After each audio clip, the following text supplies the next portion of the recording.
Olá, boa noite a todos, sejam bem-vindos.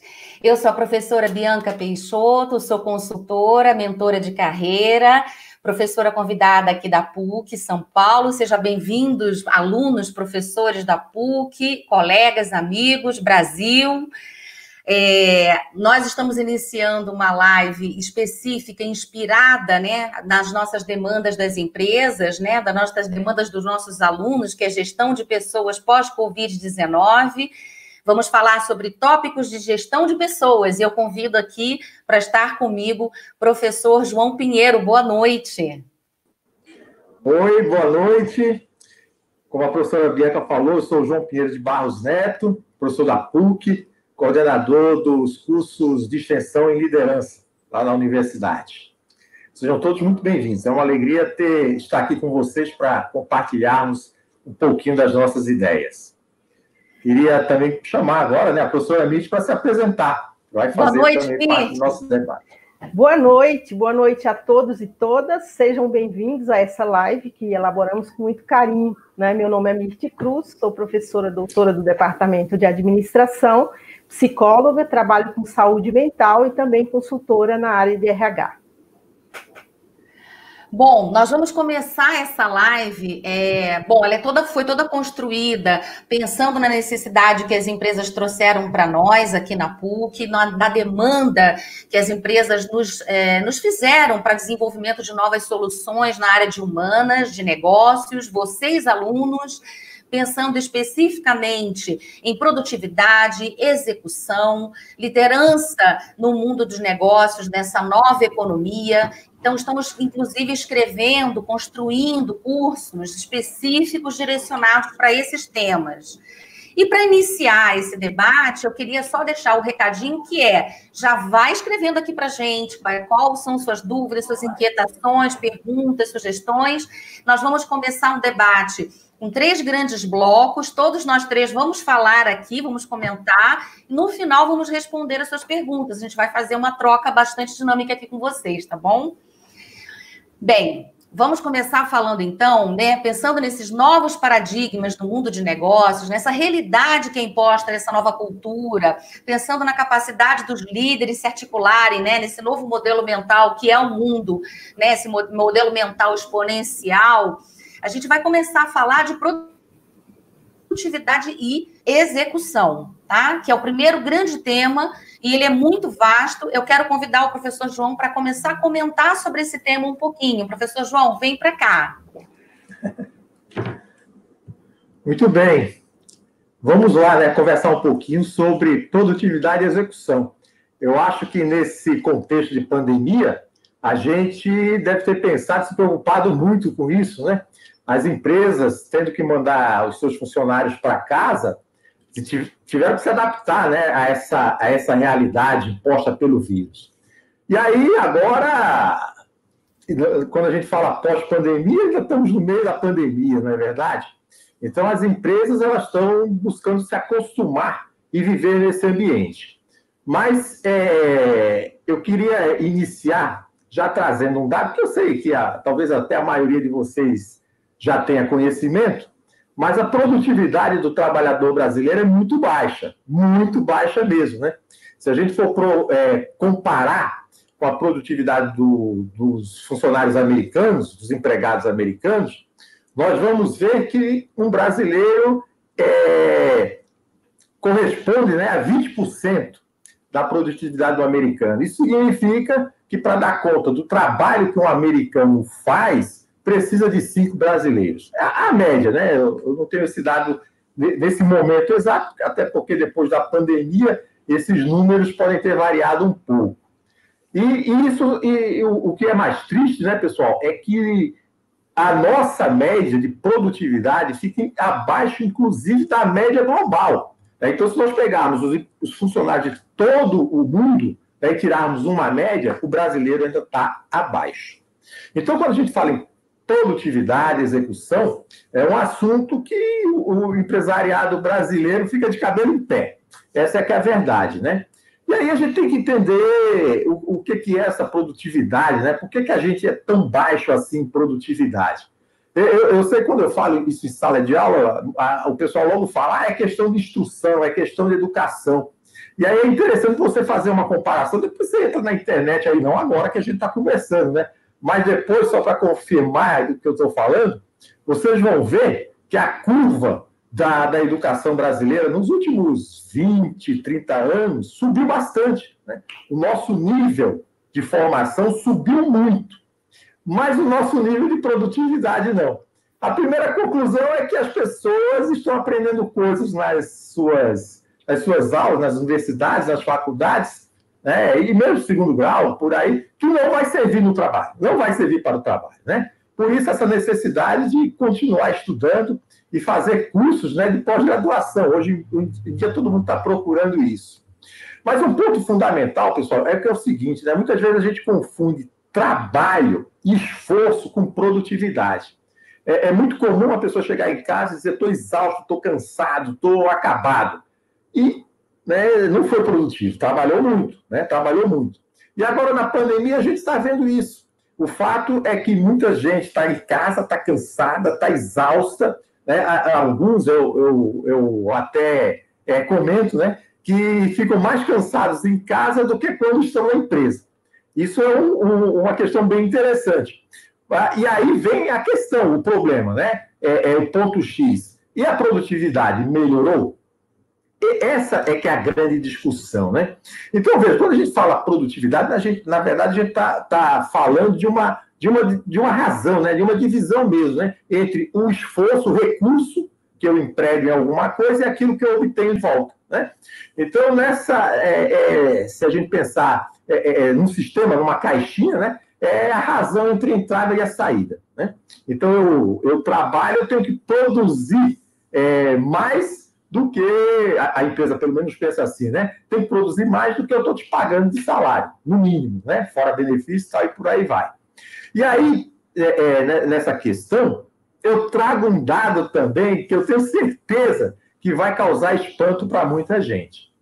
É o de que chefes desconfiados, chefes controladores, derrubam a produtividade.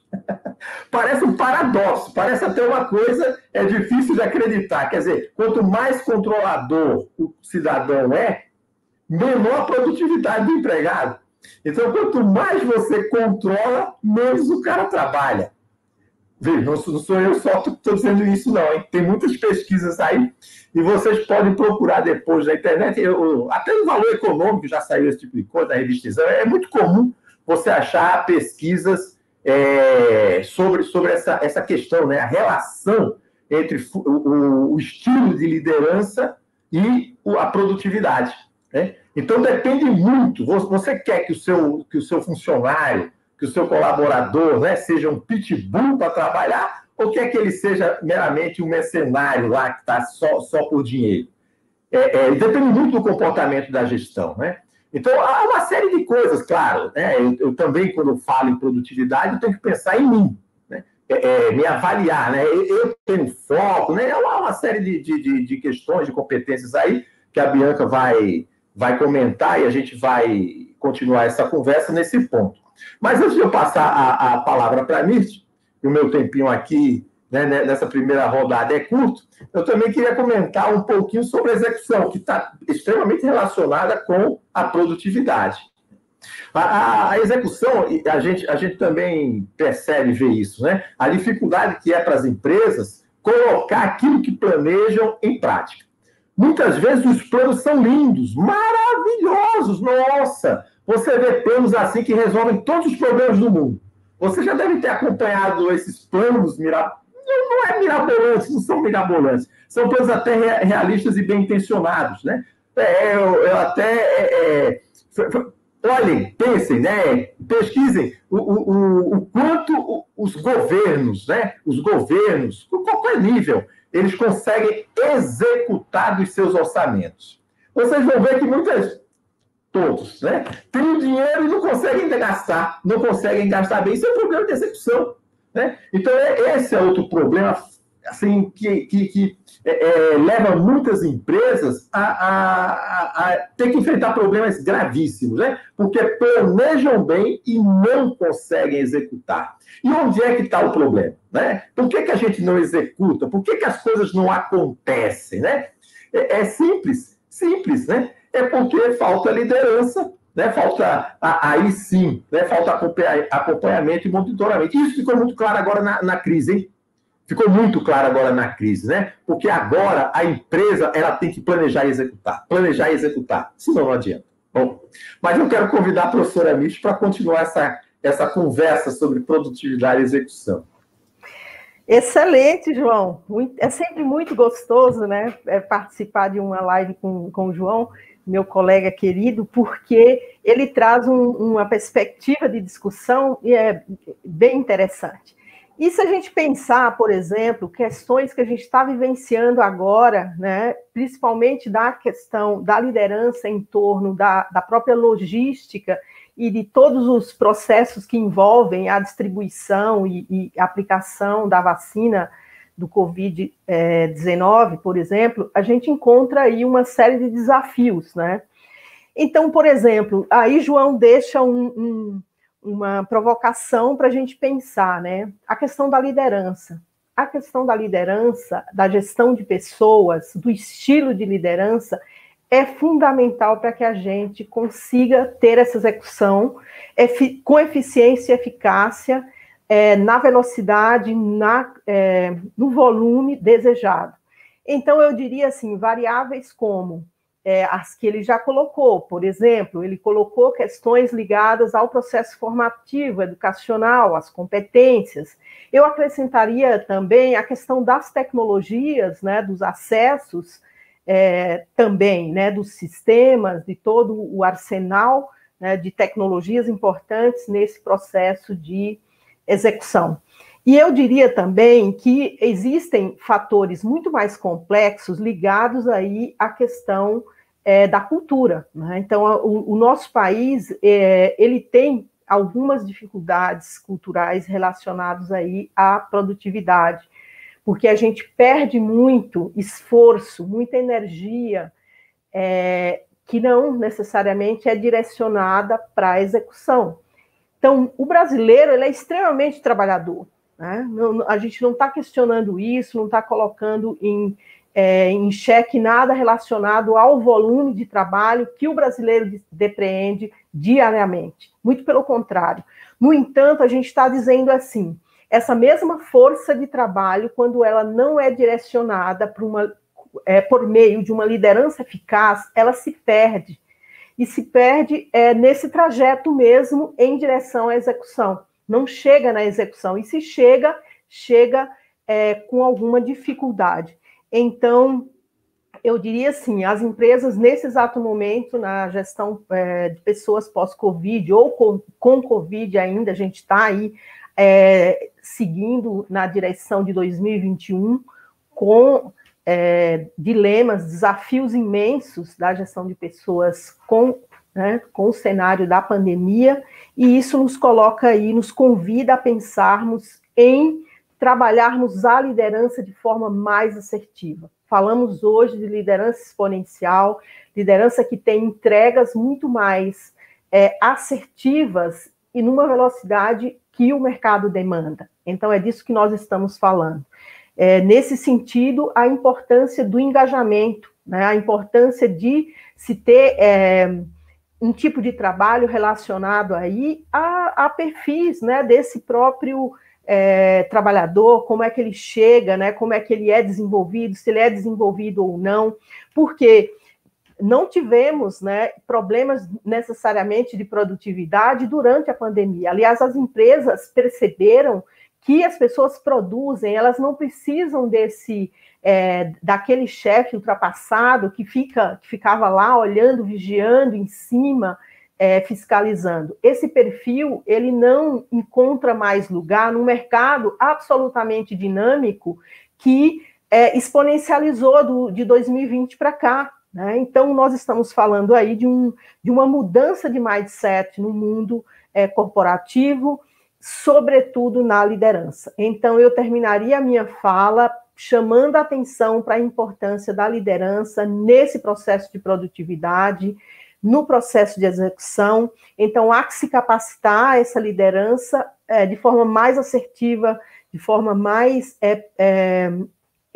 produtiva mesmo, de modo a que ele busque que as pessoas se dirijam em torno dessa produtividade com entregas com qualidade. Então, eu terminaria minha fala aqui e chamaria a professora Bianca para que possa agregar aí a nossa discussão. Obrigada. Nossa, tem tanta coisa para falar sobre isso, né, Mirth? A gente fica assim até ansioso, porque a gente sabe que é um desafio de tempo. E eu queria falar sobre o tempo. Quando a Mirth fala de produtividade, é incrível a fala da Mirth quando ela diz isso, a energia improdutiva, né? A energia improdutiva que não traz o quê? Resultado efetivo. E dessa relação da liderança, né, Mirth? Então, o que a gente chama de entropia cultural, que é um termo recente dos últimos 3 anos, os especialistas em cultura falam muito da entropia cultural, né, Mirth, que é essa energia improdutiva. Quando a gente fala que nós trabalhamos muito, mas se necessariamente estamos sendo produtivos ou não, é outra coisa, porque a produtividade ela tem uma relação com o resultado efetivo para o negócio e que vai alavancar a gestão da rotina do negócio, de sustentação do negócio ou de mudança dessa rotina, né? Alavancar essa rotina para um novo patamar de resultado. E esse desafio do líder, quando pensa nessa gestão de produtividade e faz a gestão dos recursos dessa produtividade, eu queria chamar a atenção nesse pequeno espaço de tempo para a disciplina do tempo mesmo, né? Que vou até deixar aqui um comentário no chat, depois, Cris, você compartilha para todos, que é sobre essencialismo do tempo, o livro sobre essencialismo, do Greg McKeown, né, a disciplina do buscar por menos, né, onde ele comenta muito sobre a relação do tempo e ele atribui muito a essa questão cultural que a gente acabou de falar. A nossa cultura, as nossas crenças, elas têm uma relação que às vezes confundem relação de produtividade. Por exemplo, a relação de tempo ela está extremamente atrelada ao nosso poder de tomada de decisão. Porque o nosso interesse, a nossa cultura e os mitos que nós temos, por exemplo, quando nós temos um caminho de a busca indisciplinada por mais, nós estamos sacrificando a nossa relação com o tempo. A nossa relação com o tempo, ela nos exige uma tomada de decisão assertiva, estabelecer prioridades, aquilo que o caminho do essencialismo diz, né? Aqui nesse modelo desse autor, ele fala muito isso, que é você buscar um caminho que segue um propósito específico e não um fluxo. Tem isso para fazer, eu faço. Tem isso para fazer, eu faço. Não é. É o caminho da tomada de decisão. E as decisões são difíceis de serem tomadas, porque eu canso de ouvir os meus mentorandos no dia a dia, os nossos alunos comentando, mas, professor, é tanta coisa para fazer, mas essa tanta coisa é tudo isso relevante, ou é tudo isso importante, ou de fato vai fazer diferença para o nosso negócio? Então, nós não fomos treinados a saber tomar decisão. Não fomos. E agora nós precisamos buscar esse treino, porque esse treino nos dá a condição de gerenciar um recurso que é fundamental e altamente estratégico para esse momento que nós vivemos, que é um momento volátil, é um momento de velocidade, um momento incerto. Sabendo tomar essa decisão, você é capaz de gerir melhor o seu tempo. E gerindo melhor o seu tempo, você se torna mais efetivo no seu resultado e, portanto, na sua entrega. Então, quando você realmente tem clareza desse propósito, você consegue ter sucesso nas suas iniciativas. E esse sucesso ele vai depender dessa análise cirúrgica do que você tem que fazer e do que você não tem que fazer. Então, você vai abrir mão de uma série de coisas que você realmente precisa eliminar, né? E outras que você vai explorar e que você vai executar. E que esse livro fala, eu convido vocês para esse essencialismo. Então, essa disciplina do essencialismo, nós vamos viver aí meio que uma ditadura do essencialismo a partir de agora, porque não dá para a gente viver na cultura do quero tudo, posso tudo, sou capaz, sou moderno, né? Sou multifacetado. Esse mito do que faço tudo bem é um mito que já caiu por terra. Então, precisaremos ter uma mentalidade de uma escolha individual, prevalecer, né? aquilo que faz a diferença, entender a realidade de perder para ganhar. A realidade de perder para ganhar significa isso eu não vou fazer, isso não é essencial para o negócio, isso não é essencial para esse momento, nessa circunstância da minha vida, da minha carreira, etc, etc. Então, eu queria concluir a nossa fala aqui, explorando o recurso tempo. Bom, muito bem. Vamos falar de competência agora. Que tal? Professora Bianca, que tal falar de competências agora? Vocês estão escrevendo aí as dúvidas para a gente? Porque sabe que o professor adora dúvida.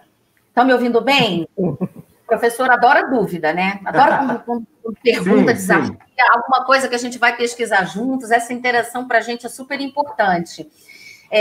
Não sei se o Cris, se você puder compartilhar aqui Essencialismo, a Disciplina, Busca por Menos, do Greg, tá? Professora Bianca, então, eu quero fazer um desafio para a senhora, para começar a falar sobre competências.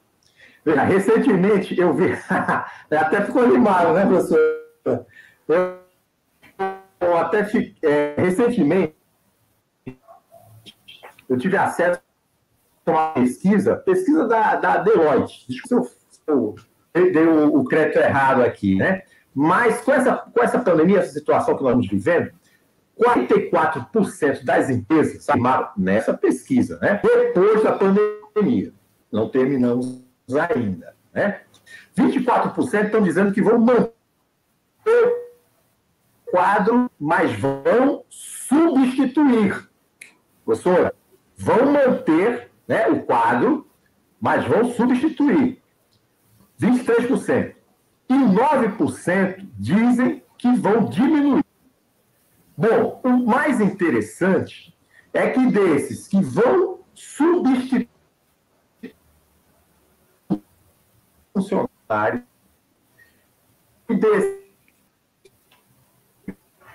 vão reduzir a quantidade de funcionários, eles dizem que vão fazer isso, pasmem, mais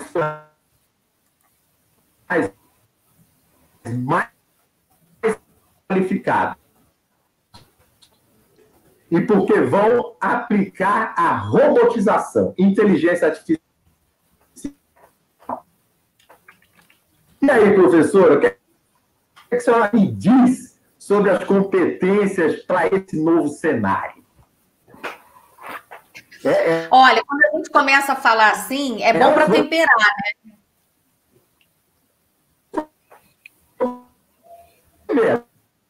Então, até otimistas, né? Porque 44 até que vão aumentar o quadro. Mas congelou todo mundo, não, né? Não. Vamos lá. Você travou um pouquinho. Eu não estou ouvindo. Ah.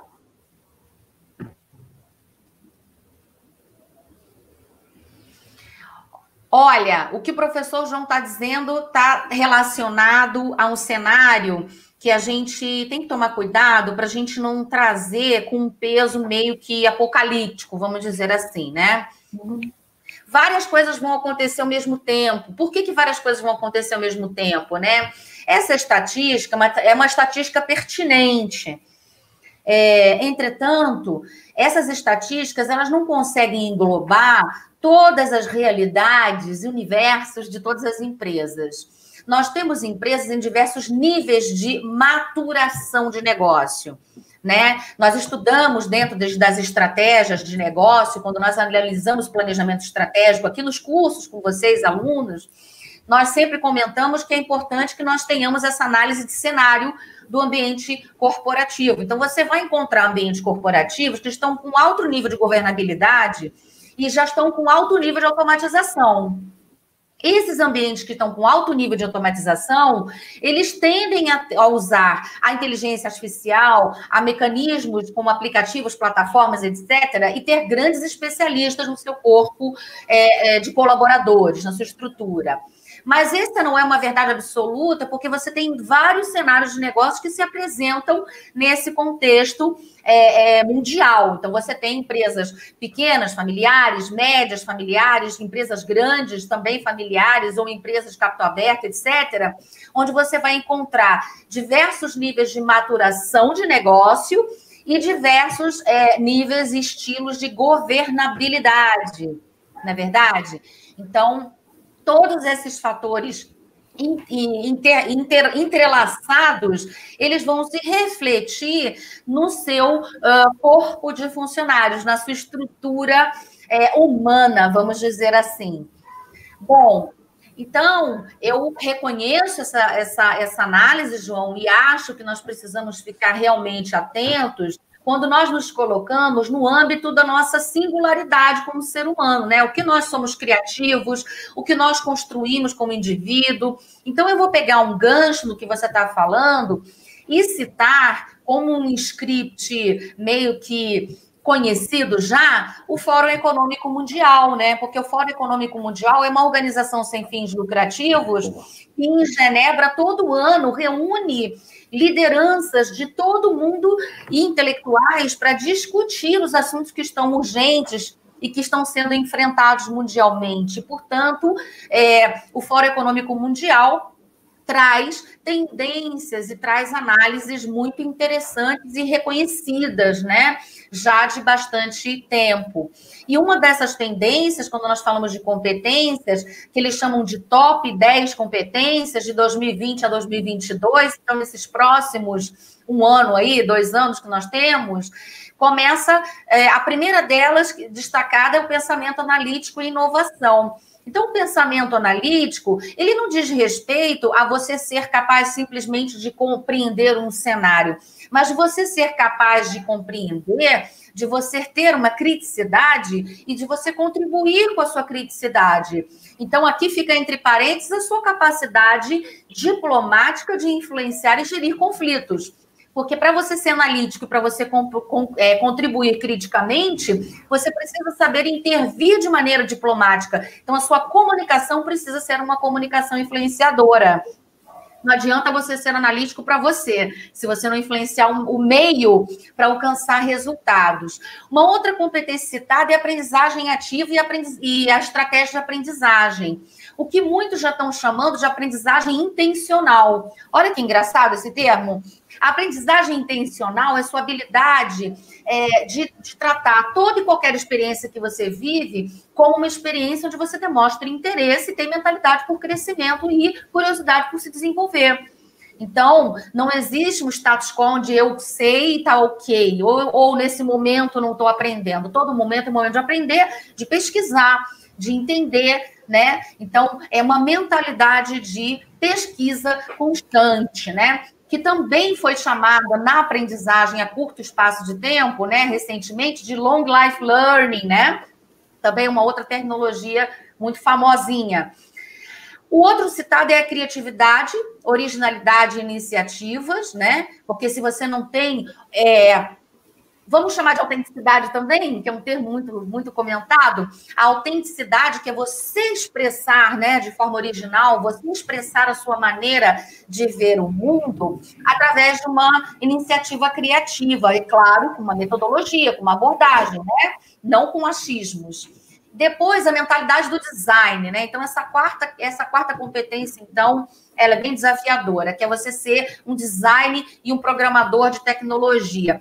Não significa que você tem que dominar a programação, não. Mas entender que existem algoritmos, e esses algoritmos, eles influenciam a sua vida. E como influenciam a sua vida, influenciam a vida dos seus clientes. Então, você começar a interagir com isso.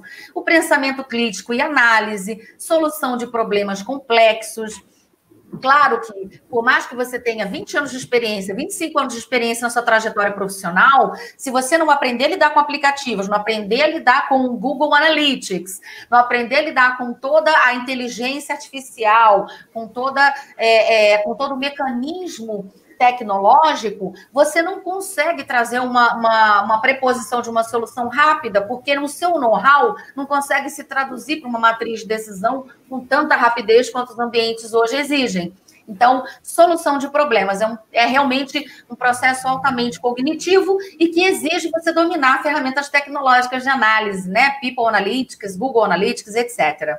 A liderança e a influência social também é uma competência importante, porque o líder hoje, ele não é o líder transacional, que dá meta, delega, acompanha, bate meta e comemora parabéns. Ele agora é um líder transformacional. Ele é um líder que desenvolve pessoas, empodera, né, energiza o time e estabelece uma condição psicológica de segurança mínima para que essa produtividade aconteça. Uau, ainda tem mais 3, hein? Inteligência emocional, né? A inteligência emocional, que é um pacote bem robusto, não é brincadeira, porque ela exige autoconhecimento, exige controle emocional, exige você ter automotivação, você gerar empatia e desenvolver essa habilidade nos seus relacionamentos interpessoais para alcançar resultados, né? Então, só aí você abre um continente de desenvolvimento. O raciocínio e resolução de problemas, né? Você ser ideação, ser criativo, para gerar ideias, né, para pensar num design de solução de problemas para o seu ambiente de negócio, e análise e avaliação de sistemas, porque os sistemas estão simultaneamente acontecendo, você tem que interagir e dizer, essa tecnologia me atende, essa tecnologia não me atende, esse sistema faz sentido para o meu resultado, aquele não faz sentido. Então, você também tem que ser um validador de ferramentas, né, corporativas. Uau! Falei aqui as 10 competências, é coisa pra caramba. E eu queria que vocês comentassem um pouco sobre isso. Mirth, você quer comentar um pouco sobre essas coisas? Que assunto aberto. Sim, sem dúvida. E me inspirando aqui a pergunta da Jude, né? Acredito. Ela fala o seguinte, né? Além disso, vocês acreditam que as empresas podem contribuir para evitar doenças relacionadas ao trabalho? Se sim, como fazer isso em tempos de pandemia? Veja bem, eu não posso me furtar, né, por trabalhar, por ser uma profissional do mundo do trabalho, né, uma cientista que estuda o mundo do trabalho. Essa é uma pergunta muito pertinente, porque, veja bem, no cenário em que nós nos encontramos hoje, e fazendo um recorte Brasil, nós precisamos entender o seguinte: serão inúmeros os desafios no mundo do trabalho. Desafios por maior produtividade, como nós já vimos aqui, desafios relacionados ao desemprego e às exigências de competências cada vez mais sofisticadas para que esse trabalhador atenda a esse mercado que será cada vez mais competitivo, etc. Então, quando a Bianca ela faz o rol, né, das 10 competências que o Fórum Econômico Mundial ele sinaliza, né, que o mundo vai ter que atender, né, nesse período até 2022, isso nos faz pensar que, será que nós estamos preparados? Eu não sei quanto a vocês, mas enquanto ela falava, eu ia pensando assim, corporações, né, e nos diferentes níveis, tanto corporações mais simplórias, como empresa familiar, pequenas empresas, microempresas, até empresas maiores. Será que elas estão preparadas, estão sinalizando o seu conjunto de capital humano nesse sentido? Em que direção? Nós, universidade, estamos formando os jovens, os estudantes nessa direção? Isso me faz entender que a gente tem aí um desafio enorme pela frente, no sentido de trabalhar, de desenvolver essas competências e de pensar em minimizar os efeitos que tanto a pandemia quanto esses desafios que são colocados sobre os ombros desse trabalhador, como, né, fazer com que os efeitos disso possam ser os mínimos possíveis. Porque nós estamos aí enxergando, né, 2020 demonstrou com todas com toda a evidência a importância de se pensar a saúde mental, mas também a saúde ocupacional, também questões ligadas à ergonomia, porque os nossos lares, as nossas casas, não estão necessariamente preparadas para se tornarem estações de trabalho. E de uma hora para outra, elas tiveram que se transformar em estações de trabalho. Essa própria relação de insalubridade, condições, etc. Então, eu responderia para você o seguinte, né? As doenças relacionadas ao trabalho também elas são problemas do empregador. Então, o empregador, as corporações, as empresas precisam cada vez mais desenvolver tecnologias que possam dar algum tipo de suporte para esse trabalhador. E os gestores têm um papel aí decisivo, né, no sentido de fornecer aí algum tipo de suporte para que primeiro, né, a gente vai falar daqui a pouco a respeito, não vou adiantar, mas a questão da saúde mental, né, acrescente-se também a questão, como eu coloquei, né, ergonômica, coluna, toda essa parte mesmo ligada à estrutura óssea mesmo, que a gente está estudando, a gente está aqui, ó, estudando, trabalhando em cadeiras, estações de trabalho inadequadas, iluminação, etc, etc. Então, eu diria assim, não bastassem todas as competências que são exigidas, não bastassem tudo que nos será demandado, já está sendo demandado, mas isso vai exponencializar. Nós temos também as condições materiais, sobre as quais muitas vezes a gente não tem como resolver de imediato sem a ajuda de investimento. Então, há que se fazer investimento, há que se fazer pesquisa a respeito das funcionalidades, da minimização de impactos, etc. Mas para a gente fechar aí a questão das competências, eu chamaria atenção aí para uma necessidade cada vez maior de uma flexibilidade cognitiva e de algo que nos sinaliza aí em torno de um impacto, digamos assim, impacto entre empregado e empregador, no sentido de a gente buscar sair da crise, né? Quais as implicações? O que eu preciso, como pessoa, como trabalhadora, me implicar nessa relação da transformação para que não ganhe esse cenário apocalíptico que a gente vê, ou um cenário distópico? Como que eu me implico nesse processo de transformação? Então, eu diria assim, nós vamos ser convocados, por meio das lideranças, a pensarmos em saídas, a sermos criativos, a pensarmos o que nós podemos fazer no sentido de melhorar esse cenário que se desenha, bastante desfavorável, e como sermos criativos nesse cenário, sem enlouquecermos, sem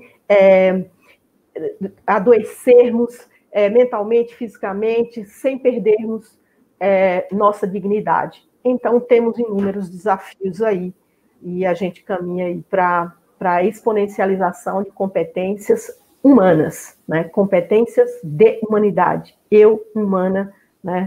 O que eu posso contribuir aí? Então, é isso. Muito bem. Eu vou fechar esse bloco de competências para a gente entrar no bloco de saúde, hein? Mas aí eu queria trazer até pelo que vocês falaram, né? Fantástico, é isso aí mesmo, né? Hoje tem esse debate muito forte, as hard skills, né? Que são as competências técnicas, e a grande importância, como a Bianca levantou aí agora, das soft skills, né? Que elas são subjetivas, mas sem dúvida nenhuma contribuem para a construção assim, de um perfil profissional mais alinhado, não só com esse momento que a gente vive, mas com esse momento que agora vai continuar acontecendo, né? Que é justamente um momento em que se precisa de humanizar, né? Humanizar as empresas, humanizar os relacionamentos. Eu concordo.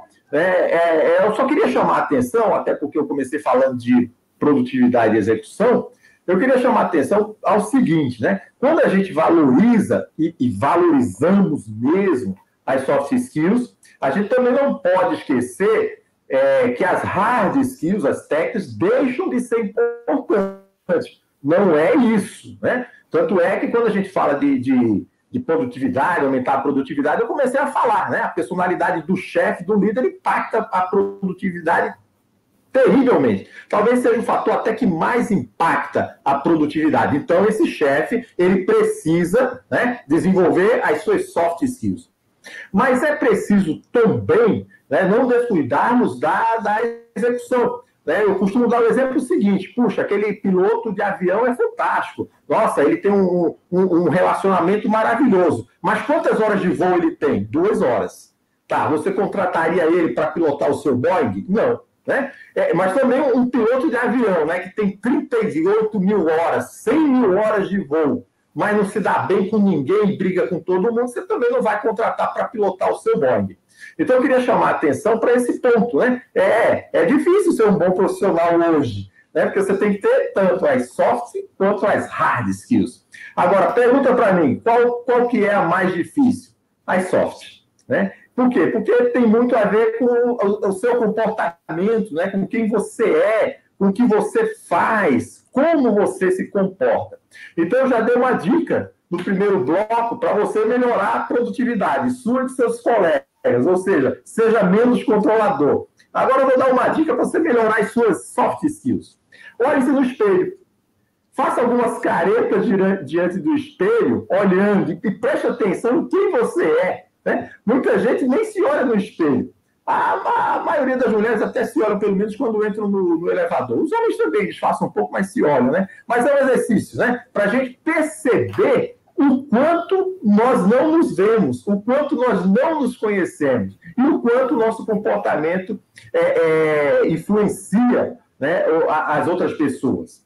Então, das soft skills, que já foi muito bem falado pela Mirth e também pela Bianca, eu queria só reforçar essa questão das hard skills, para que a gente não esqueça, né? Então, é fatal, né? Para que a gente tenha produtividade e as coisas aconteçam, e é uma mudança de paradigma que ficou muito forte agora com a pandemia, quando as pessoas foram trabalhar em casa, é a competência para fazer gestão por indicadores. Muita gente estava acostumada a ser chefe, ser gerente, ser o bambambam, porque ficava olhando o funcionário trabalhar. Quer dizer, o cara era pago para olhar os outros. Meu Deus do céu, né? e acontece, né? Muitas empresas, teve chefe que entrou em desespero, né? Desesperado porque não podia olhar o funcionário, estava em casa. Poxa, mas como é que eu vou medir a produtividade desse cidadão? Por indicadores, né? Aprenda a fazer gestão. Até agora você aprendeu a olhar as pessoas. Talvez você até olhe bem e até você se sinta falta, né? De ficar vendo os seus empregados. Mas não é isso que gera produtividade, não é isso que gera resultados. O que gera resultado é aquilo que a gente mede, né? Então, é uma competência que vai ser exigida, já está sendo exigida, né, de se aprender a trabalhar com indicadores de performance, né, com objetivos e resultados chaves. Legal? Mas nós temos um tema aqui que é o tema que vai fechar a nossa conversa, que é o da saúde mental, né? E aí eu vou fazer uma sugestão. Vai começar a Bianca falando, e depois entra a Mirth, que a Mirth adora esse assunto, e aí depois eu também dou um pitaco aí nessa história. Professora Bianca, fique à vontade aí. Bom, eu vou começar a falar sobre saúde mental, sobre o aspecto corporativo, pegando o gancho que a Mirth começou a falar já, né, um pouco sobre saúde mental, que é da formação da liderança. Então, quando ela fala que o ponto-chave é o líder, de fato, ele modela a cultura, e não adianta você ter programas e benefícios fantásticos, contratar um belo plano de saúde, ou ter um belo aplicativo de ginástica corporal, yoga, etc., se você não dá para o seu líder condições, né, e desenvolvimento para que ele trabalhe bem com os seus times. Então, imagina vocês aqui, né, dentro do ambiente das empresas de vocês. Quem é a empresa para você no dia a dia? Com quem mais você tem contato no dia a dia? Né? Quem cobra você, quem acompanha, com quem você mais fala? Tendemos a falar mais com os nossos líderes. Então, existe o que nós chamamos de repertório. Esse líder, quando tem um bom repertório, e quando a gente fala de repertório, entra tudo isso que o João falou aqui. Hard skills, soft skills, né? Todo o conhecimento que esse líder tem, autoconhecimento, porque se ele não se conhece bem, não se autogerencia, dificilmente ele vai ter possibilidade de perceber o outro e de gerar empatia com a circunstância de trabalho do outro. Então, esse líder que se autoconhece, que se autogerencia e usa, além do conhecimento, do seu autogerenciamento, né, do seu conhecimento de vida também, técnicas, metodologias e ferramentas adequadas, ele vai ter, então, um repertório adequado para atuar como líder. Então, eu acho que aqui, para nós que somos designers de soluções para a área de negócios, vocês, alunos que estão aqui presentes conosco, atuando nas suas organizações, eu acho que foco também olhar isso, né? Como é que estão os nossos líderes? Através de um assessment, através de entrevistas, através de aplicação de ferramentas de assessment, para entender quem são esses nossos líderes e como eles estão interagindo com os obstáculos de negócio, com os obstáculos e com a problemática, né, o que é complexo nesse ambiente de negócio. Isso é do ponto de vista corporativo. E do ponto de vista do indivíduo, nós, né, seres humanos, aqui na mentoria, eu com o pessoal que está no dia a dia da corporação, nós temos dentro da saúde mental os fatores externos, né, de suscetibilidade, que estão relacionados, inclusive, à hereditariedade, mas nós temos os fatores que são fatores externos, que são, fatores externos que estão relacionados a governo, que estão relacionados à sociedade, que a gente não domina muitas vezes, né?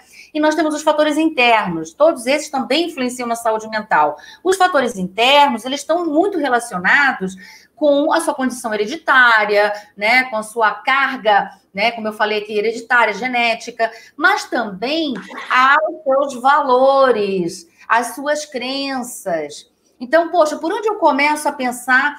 Pode ser esse caminho, crenças, valores, porque suas crenças e seus valores, eles te colocam mais suscetível. E aí você gera o que a gente chama de gatilho mental, não é verdade? O que é o gatilho mental? É a sua suscetibilidade com aquela circunstância. Forma um gatilho mental. Então, circunstâncias que te sensibilizam mais, que te abatem mais, que te ferem mais, elas têm aí um fator de gatilho mental muito intenso. E se nós pararmos para olhar isso, do ponto de vista do indivíduo, te ajuda a gerenciar a gestão do estresse. Não é verdade? Eu queria convidar a Mitty para falar, que é veterana, para falar sobre esse tema. Viu, Mitty? Eu botei bastante tempero aqui na sua fala.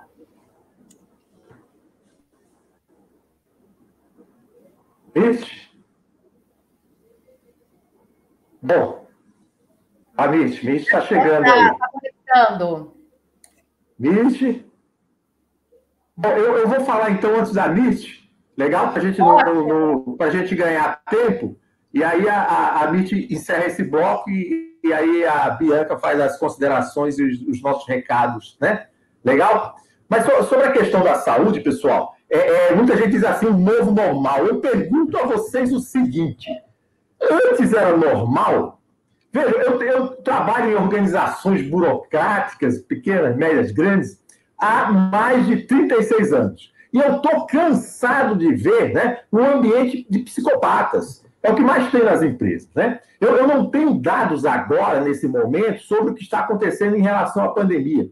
Mas eu tenho dados relativamente recentes para dizer para vocês o seguinte. Nos Estados Unidos, a meca, né, do corporativismo, 123 americanos se suicidam por dia. Todo dia, 123 americanos se suicidam.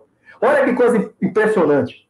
E é a segunda maior causa de morte entre as pessoas entre 25 e 34 anos. É uma loucura, né? É uma loucura. Agora, o que chama mais atenção, pessoal, é que desses suicídios, 16% são por motivos de trabalho. Empresas. Aí é que eu pergunto, antes era normal? É normal as pessoas se matarem por causa do trabalho? As pessoas sofrerem porque estão trabalhando? É normal isso? Eu acho que a pandemia serviu, né, para dar um tapa na nossa cara, falar, olha, acorda. Porque o fato é que é terrível, né, até falar isso, mas com a pandemia a morte chega muito perto da gente, né? Parece que está cheirando aqui no nosso cangote, como se diz, e aí a gente começa a refletir essas coisas. E o mais grave, eu tenho certeza que a Mitty vai falar sobre isso. Até o Renato falou aqui, né? Estamos em guerra. A palavra é essa, né, Renato? Tanta gente morrendo, só se é uma guerra. Mas a verdade é que é uma guerra corporativa, né? As empresas são um ambiente de batalha, um ambiente de guerra, né? Guerra corporativa. E aí o que é pior, os empregados, eles não têm nem coragem de falar, eu estou doente, eu preciso de ajuda. Não tem essa coragem, não falam. Quer dizer, você está indo para onde? Para o trabalho ou para o matadouro? Essa que é a questão. Né? Então, isso é muito grave. Mas eu acho que a pandemia só veio trazer à tona um problema que estava escancarado. Tem empresa que não dá EPI para as pessoas. Tem chefe que manda o cara trabalhar de manhã, de tarde e de noite. Liga para o cara. É o WhatsApp para o cidadão. Gente, isso é um absurdo. Né? Mas as pessoas aceitam. Só que com a pandemia, o que é que aconteceu? Gente morrendo. É a guerra que o Renato mencionou aqui no chat, né? Então, é isso que a gente tem que pensar, né? Muitas vezes você está apertando a mão de alguém lá dentro da empresa e você olha ali, é como se tivesse uma serpente, né? Abraçando a sua mão, né? Mas eu provoco um pouco, né? Mas aí eu chamo a especialista no assunto, que é a Alice, que é a especialista em saúde mental e tem atendido, está fazendo um trabalho maravilhoso lá na PUC, né? Atendendo muita gente que está passando por essas coisas, e aí vocês vão ver que eu não estou exagerando, não estou falando mentira. Mirth, por favor. Esse é um assunto que nos toca, né, nos preocupa em demasia, justamente porque a gente vem acompanhando aí uma aceleração dos quadros de adoecimento decorrente do trabalho. Né? Não é de hoje, como o João colocou, e a Bianca também, que o trabalho ele é um fator de adoecimento, tanto psíquico, né, quanto físico. No entanto, o que nós estamos assistindo ultimamente, né, no mundo pandêmico, é uma aceleração, uma intensificação desses quadros, por vários fatores. Primeiro, por substituir, né, esse local de trabalho em condições, muitas vezes, inadequadas, por falta de um equipamento de proteção individual, um EPI, por tecnologias defasadas, por uma internet que não funciona muito bem, por computadores, enfim, que não estão preparados para aquela operação, mas, sobretudo, por estilos de gestão. Né? Eu diria assim, os condicionantes materiais, eles são, sim, né, fortes variáveis que incidem na provocação de quadros de adoecimentos dentro do ambiente de trabalho. Mas nós temos um ambiente de trabalho, nós temos estilos de gestão, temos gestores, muitas vezes, despreparados, liderança inadequada, processos como assédio moral no trabalho, processos como o nível de exigência tão grande que pode levar um jovem talento a ter um burnout, por exemplo. Isso não é raro. Eu trabalho na clínica, né, tanto na clínica da própria universidade, da PUC São Paulo, quanto na clínica particular, e recebo casos com esse tipo de demanda, e isso não é uma raridade, é uma frequência, tem volume, então a gente tem dado e está falando em cima disso. Mas eu queria também, antes até de entrar nesse quadro um pouco mais duro, né, porque essa situação é uma situação difícil que nos preocupa, falar um pouco do papel do RH. Né? Nós estamos desenvolvendo uma pesquisa de mapeamento com N elevadíssimo, tentando identificar como anda a saúde mental dos profissionais de RH. Por quê? O que acontece? Os profissionais de RH, eles tiveram um papel de lanterna, né? Eles ficaram à frente desse processo de adaptação de toda a empresa ao modelo remoto, ao modelo de home office. Ocorre que foi colocado, né, sobre o RH, e ele cumpriu muito bem esse papel, foram colocadas inúmeras demandas, né, relacionadas aí a essa aceleração digital que muitas empresas não estavam preparadas. E o RH ele foi um agente de implementação estratégico nesse momento. Ocorre que essa pressão enorme para conseguir acelerar esse tipo de trabalho ocasionou também, vem ocasionando, uma exaustão mental muito forte daquele profissional que é um cuidador também. Ele tem nas suas técnicas, ele tem seus processos, seus procedimentos, mas ele é um cuidador acima de tudo. Né? Ele recebe todas as frustrações que os funcionários muitas vezes trazem, relacionados a gestores, às suas questões mais pessoais, ele é um profissional da escuta, né? Ele é um profissional do cuidado. E quem cuida dele, né? Quem está preocupado em entender quais são suas demandas? Então, nós estamos enxergando, na prática, quadros de adoecimento mental desse profissional, né? Desse trabalhador, que é um trabalhador que tem uma série de demandas que recaem sobre ele, e que ele tem que dar conta, né? Então, frente a isso, assim, o que nós, né, o que eu queria colocar em termos de recado as empresas precisam investir, né, em criar programas e desenvolver processos que tragam a sanidade, né, que tragam a saúde para o ambiente de trabalho como uma prioridade, que possam desenvolver seus funcionários, que eles possam visualizar uma luz no fim do túnel, que eles possam ver que eles têm ali algo a ser, algo de importante a contribuir.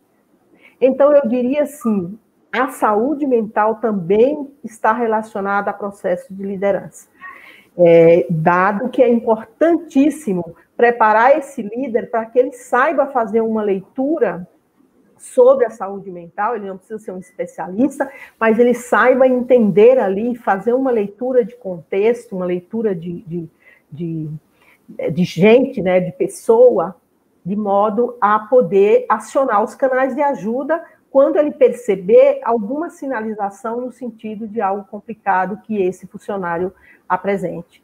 Então, esse assunto nos preocupa, é um assunto que está aí. A Universidade, a PUC São Paulo, tem ótimos pesquisadores trabalhando sobre a questão da saúde mental e trabalho. Então, aqui nós temos, enfim, vários núcleos de pesquisa nesse sentido, e eu vejo aí um sinal para que a gente possa começar a dar vazão, a elaborar programas, a trazer uma contribuição de uma forma um pouco mais contundente, porque esses problemas serão exponencializados aí na segunda onda do Covid e na continuação do home office.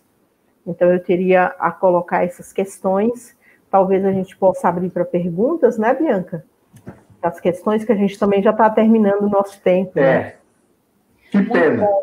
Eu quero, já temos aqui comentários, como, por exemplo, o Plínio dizendo que esse é um tema tão importante, que seria interessante nós termos uma live só sobre esse tema, né? Quando a Mirth está falando do líder, né, e dele fazer a leitura de gente, eu tinha citado, Mirth, o repertório do líder, né? E desenvolver esse repertório do humano, esse repertório tão importante, tão soft skill, como comentou o João. Então, eu acho que nós temos aqui mais 5 minutos, que eu negociei fortemente para que nós possamos responder as perguntas de vocês, e quero já agradecer os comentários, os incentivos, o carinho que vocês já estão dedicando aqui para a gente, antecipando que esse conteúdo que a gente está trazendo, essa oportunidade tão maravilhosa de falar um pouquinho com vocês, ela se traduz no material que a gente está construindo para vocês, no desenvolvimento de cursos de extensão, nos próximos fóruns que a gente vai trazer aqui para vocês. E aí a gente abre, eu queria pedir apoio do Cris para a gente abrir para perguntas. Como é que a gente pode fazer, Mirth e João? Podemos 1 minuto para cada um de nós, né? Escolhe um tema aí, uma pergunta, cada um de nós 1 minutinho para responder. E eu até sugiro que a turma aí, que gostou, né, deixe sugestões para outros temas, né? Deixem outros temas aí para a gente abordar, quem sabe, numa próxima oportunidade. Porque falar de gente, né, é algo que toca todo mundo. Gestão de pessoas, eu acho que é a área mais nobre da gestão. Mas isso é porque a gente é da área de gestão de pessoas, né? Mas vejo que gestão de pessoas também fala em produtividade e execução. Então, assim, só para eu, assim, né, gastando já o meu minutinho, tem que deixar claro que a Covid, né, pessoal, pode ser, assim, um gatilho. Um gatilho, né? Para coisas muito boas ou coisas muito ruins. Coisas muito ruins nós já estamos passando, né? Então tem que ser um gatilho para coisas boas, né? Então, saber, ter a certeza de que a gente pode ter organizações produtivas, humanas e felizes, né?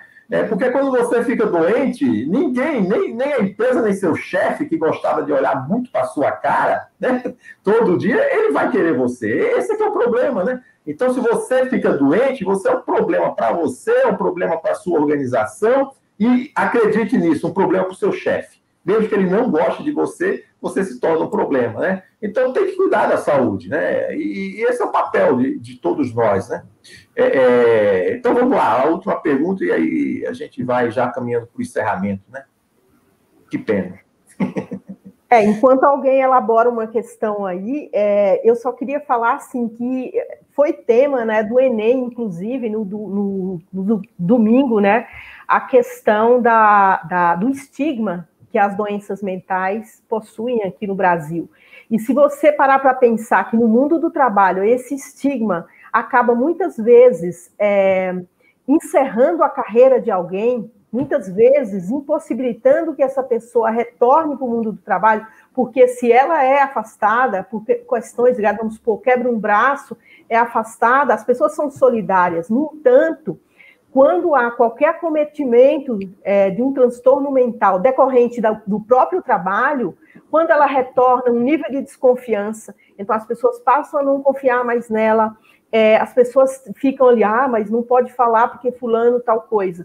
Então, há ali toda uma aura muito negativa, estigmatizada, e que o gestor deve trabalhar com a equipe no sentido de reduzir esse tipo de problema, porque isso não tem nada a agregar. Muito pelo contrário, isso só vem a trazer mais problemas ainda. Então, eu chamaria atenção para a questão de cuidado com os estigmas, com os rótulos, com os títulos que a gente coloca nas pessoas, e isso faz com que reproduza a questão do adoecimento e do sofrimento. O sofrimento está posto quando o estigma é acelerado.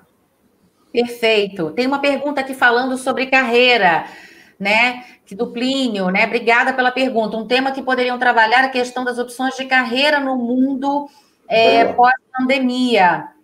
Existe uma tendência, né, de carreira portfólio, né, que é um termo muito falado, que é uma carreira onde você atua com gestão de projetos. Então, a sua empresa atual pode ser um dos projetos da sua vida e você pode ter outros projetos de atuação, remunerado ou não, aí é outra questão, mas você passar a atuar de maneira mais rica e abrangente, para que você possa desenvolver, inclusive, as suas competências sociais. Então, você pode intervir em projetos na sociedade, no seu bairro, você pode atuar com a docência, ao mesmo tempo que você atua na sua empresa, investindo um pouco espaço do seu tempo em atuações diversas. Essa diversidade, ela traz riqueza e saúde, acreditem, porque é uma questão de exercício de tempo também, que você vai fazer. Então, essa é uma tendência, eu chamo de chamada carreira portfólio.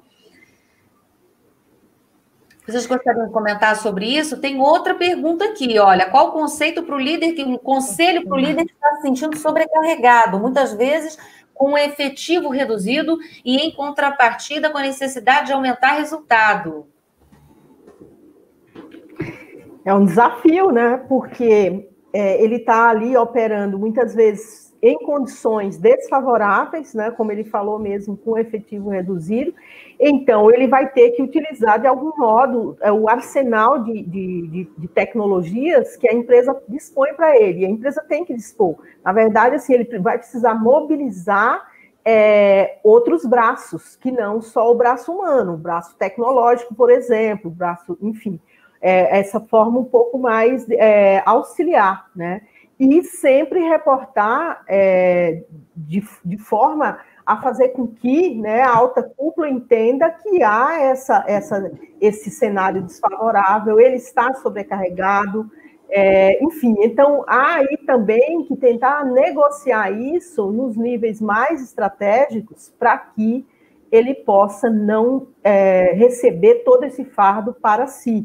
Né? Mas, vamos supor, numa situação em que ele não tenha essas condições, que ele cabe só a ele, aí eu diria o seguinte: cuide de você, coloque prioridades. Quando nós temos 10 prioridades, será que as 10 realmente, tudo isso é importante? Então, a gente vai ter que gradar, né? Fazer uma gradação do que realmente é importante. E, na dúvida, foque em você, no que é mais importante, que é a sua saúde mental. Eu quero completar aqui também, além do foco em você, cuide-se. Eu acho que tem uma palavra-chave muito importante aqui, que é a relação de confiança. A relação de confiança com o seu time. Um ambiente de confiança, onde você delega, onde você troca, onde o seu time, quando erra, pode contar para você, onde você, mesmo tendo mapeado os riscos daquela tarefa executada, as pessoas podem te procurar te pedindo apoio, pedindo socorro, que elas possam demonstrar a sua vulnerabilidade no seu dia a dia, com quais são os obstáculos que elas estão enfrentando. Esse ambiente de confiança, ele faz com que o clima do seu time fique mais coeso. E no meio dessa confusão toda, vocês se sintam participantes de um todo. As pessoas se sintam confiantes de que elas estão com você, não porque você está chefiando, mas porque você está liderando, você está apoiando. A sua delegação com confiança, demonstrar essa confiança para o seu time, vai contribuir muitíssimo. Observe se realmente essa confiança está sendo praticada em todos os seus âmbitos, para que as pessoas se sintam confortáveis em contar, compartilhar, dizer o que está se passando, né? Então, é difícil falar um conceito como uma fórmula de bolo, mas eu gosto muito da palavra confiança. Clima de confiança é um clima que gera muita coesão no time. E se me permite, Bianca, já linkando aí com o Luiz Gustavo, né, onde ele coloca aí que estar presencial facilita o desenvolvimento das pessoas, pois elas estão próximas, e no pós-pandemia o home office ainda vai continuar, né, sendo adotado, e quais são as medidas que os líderes podem adotar no desenvolvimento delas, né? Então, ele está ali preocupado com a questão que o home office é uma realidade, né, está ali no nosso horizonte, a gente vai usar ainda por muito tempo, e como, então, equacionar essa questão para, né, ajudar aí no desenvolvimento das pessoas. Muito bem. Quer falar, João? Assim, né? O tempo passa muito rápido, o pessoal está aí sugerindo vários temas, então nós vamos assumir o compromisso aí de abordar os temas que vocês sugerem. Fiquem à vontade, acho que passaram aí os nossos contatos nas redes sociais, mandem lá os temas que vocês querem que a gente discuta, que a gente vai trazer, né? O tempo acabou, tempo é ouro, né? Nossa lição aí, né? O tempo é produtividade, então eu sei que muita gente se programou por uma hora, eu me despeço, as professoras também vão se despedir, mas que fica aí de minha parte, né, o recado que dá para a gente aumentar a produtividade, dá para a gente se executar melhor, isso não é impossível. Hoje eu dei 2 recadinhos e as professoras complementaram, né, e a gente tem muito para explorar nessa questão. Dá para ser produtivo, dá para executar e ser feliz, dá. Né? Então, de minha parte, até a próxima. E Luana, eu acho que não tem certificado. Eu não sei se o Cris poderia explicar, mas acho que não tem, né, Cris? Não ganha certificado. É só uma live que ninguém se inscreveu, não tem inscrição. Não tem inscrição. Sabe, a gente possa fazer depois um evento com inscrição, né? Sim. Mas o conhecimento fica. Bom, então eu quero me despedir de vocês, agradecendo novamente o carinho, a participação. Quero deixar uma provocação para o Luiz Gustavo, né? Quando ele fala de home office e desenvolvimento das pessoas, é possível desenvolver soft skills à distância? Sim, é possível. Então, nós temos uma série de iniciativas através de exercícios de mentoria, de webinars, atividades colaborativas, co-criativas, que você pode fazer através das ferramentas online que desenvolvem soft skills. Então, desenvolver equipes no home office é totalmente possível. Eu deixo aqui meu grande abraço para todos, convido todos a visitarem, conhecerem o Instagram da Anima.desenvolvimento. E acho que já temos um próximo tema aí, né, para falarmos. Abraço enorme, gente. Prazer em estar com vocês. Até mais, gente. Até a próxima.